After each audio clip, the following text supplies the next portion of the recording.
ನಾಡಿನ ಜನತೆಗೆ 7.5 ಕೋಟಿ ಜನತೆಗೆ ಮತ್ತು ಭಾರತದ ಎಲ್ಲ ನಾಗರಿಕರಿಗೆ ಈ ಶುಭ ಸಂದರ್ಭದಲ್ಲಿ ತಮ್ಮ ಮುಖಾಂತರ ನಾನು ಹೃದಯಪೂರ್ವಕವಾದಂಥ ಶುಭಾಶಯನ ತಲುಪಿಸ್ತಾ ಇದ್ದೇನೆ. ಈ ದೇಶದ ಐಕ್ಯತೆ, ಸಮಗ್ರತೆ, ಶಾಂತಿಗೋಸ್ಕರ ನಮಗೆ ದುಡಿದಂಥ ಎಲ್ಲ ರಾಷ್ಟ್ರೀಯ ನಾಯಕರ ತ್ಯಾಗ ಬಲಿದಾನವನ್ನು ನಾವೆಲ್ಲ ಸ್ಮರಿಸಿಕೊಂಡು ಇವತ್ತು ಅವರು ಕೊಟ್ಟಂಥ ಪ್ರಜಾಪ್ರಭುತ್ವದ ವ್ಯವಸ್ಥೆ, ಸ್ವಾತಂತ್ರ್ಯ ಇವೆಲ್ಲ ಕೂಡ ಅಳವಡಿಸ್ಕೊಂಡು ನಾವೆಲ್ಲ ಬದುಕ್ತಾ ಇದ್ದೇವೆ.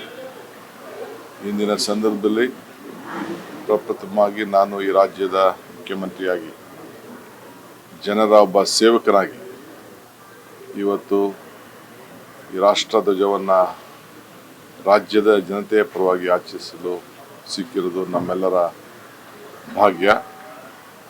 ಮುಂದಿನ ದಿನಗಳಲ್ಲಿ ಈ ಎಲ್ಲ ಜನಾಂಗವನ್ನು ಕೂಡ ಒಟ್ಟಿಗೆ ತೆಗೆದುಕೊಂಡೋಗಿ ಈ ರಾಜ್ಯದಲ್ಲಿ ಶಾಂತಿ, ನೆಮ್ಮದಿ, ಸಹಬಾಳ್ವೆಯನ್ನು ಕಾಪಾಡಿಕೊಳ್ಳಿಕ್ಕೆ ಎಲ್ಲ ಥರದ ಪ್ರಯತ್ನ ಮಾಡ್ತಾ ಇದ್ದೇನೆ.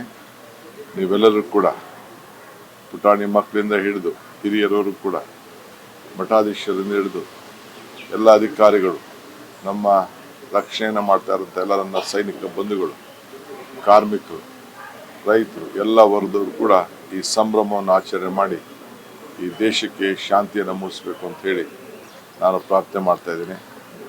ಜೈ ಹಿಂದ್, ಜೈ ಕರ್ನಾಟಕ.